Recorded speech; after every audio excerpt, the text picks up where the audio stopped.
Une monture stylée, deux verres techniques, un traitement anti-lumière bleue. Si tu es client, tu penses à ta vue et c'est normal.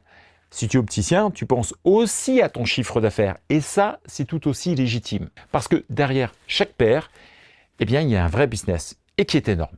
1,85 milliard d'euros rien que pour les montures et 4,67 milliards pour les verres correcteurs. Oui, 4,67 milliards d'euros. Bienvenue dans le business de l'optique. Bonjour, je suis Patrick, expert comptable. J'ai accompagné des centaines d'opticiens à booster leurs profits. J'ai conseillé des grandes enseignes et j'ai formé des professionnels au bon levier financier. Aujourd'hui, je vais te montrer ce que signifie un compte des résultats d'un magasin d'optique, chiffre par chiffre, avec une transparence totale.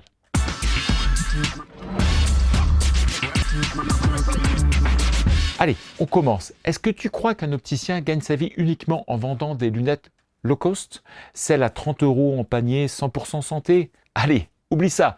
Le vrai business, il est ailleurs. Une monture à 30 €, c'est une porte d'entrée. Mais ce qui fait vivre une boutique, ce sont les verres techniques, les verres progressifs, les traitements anti-reflets, la deuxième paire. Tu veux un chiffre? Le prix moyen d'un verre progressif, c'est 157 €. Et ça, c'est une marge bien plus intéressante que celle des montures 100% santé.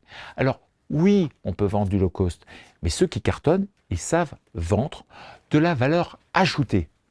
Maintenant, parlons de chiffres précis. Un opticien moyen, c'est 360 000 € hors taxe de chiffre d'affaires. Et ce commerce tourne avec 3 personnes à plein temps. Les meilleurs, ce qu'on appelle les gros points de vente, ils franchissent allègrement le cap du million d'euros et 8 collaborateurs en équipe. Et justement, c'est ce contraste qui fait le charme de ce secteur. Tu peux rester boutique de quartier ou propulser ton business dans une autre dimension. On va passer aux chiffres maintenant. On imagine que tu es opticien avec un chiffre d'affaires dans la moyenne, donc les fameux 360 000 € hors taxe. Qu'est-ce qui tombe dans ta poche avant les impôts? C'est pas si simple que ça et on va commencer par le début.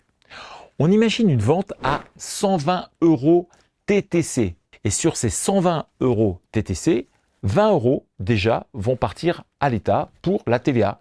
Donc il te reste 100 € hors taxe. Ça, c'est le point de départ.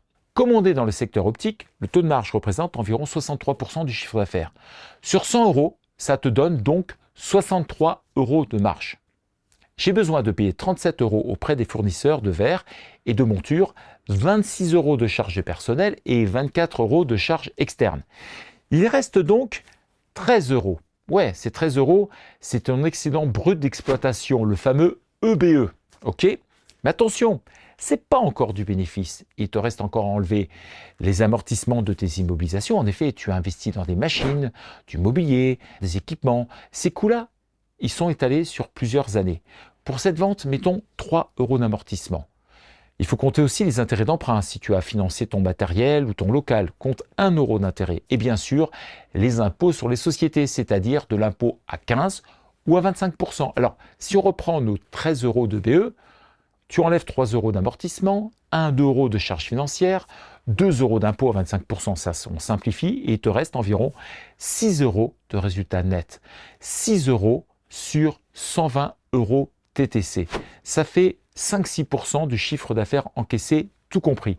Et sur une boutique à 360 000 € de chiffre d'affaires, ça veut dire environ 18 000 € de bénéfices nets en bout de chaîne. C'est pas magique, mais ce résultat, tu peux largement le booster si tu joues bien tes cartes. Voici 4 leviers concrets pour faire grimper ton résultat. Le premier levier, c'est de booster tes ventes multiples. Propose une deuxième paire, solaire, sport, etc. Ceux qui pratiquent cela voient leur marge bondir de 30 à 40%.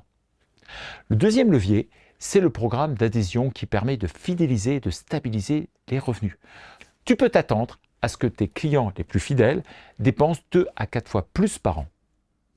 Le troisième levier, c'est l'optimisation des achats et la gestion des stocks.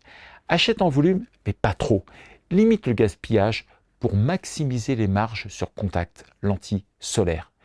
Le quatrième levier, c'est le marketing et le visuel magasin. Cela passe par une vitrine soignée, une présence digitale, une communication ciblée. Ça attire du trafic et ça améliore le taux de transformation. En général, si tu te poses toutes ces questions, tu vas t'en poser une autre. Par exemple, de savoir comment tu peux faire tout cela tout en restant dans ton magasin. En général, beaucoup d'opticiens décident de rejoindre une franchise ou une coopérative, comme le groupe Atoll par exemple. Tu auras d'autres frais bien évidemment qui n'existaient pas, mais tu peux espérer vendre plus et obtenir de meilleurs taux. Et ça, c'est super cool parce que si tu fais monter ton résultat net de 5 à 10 ou 15% du chiffre d'affaires, eh bien ça change tout. Tu passes de boutique qui survit à PME optimisée sans bosser plus fort, juste plus stratégique. Si tu as envie d'avoir la liste des meilleures pratiques dans le monde de l'optique, clique sur le lien en description de la vidéo. Si tu aimes cette vidéo, je te propose de faire la prochaine sur la gestion du stock et les impacts sur ta trésorerie.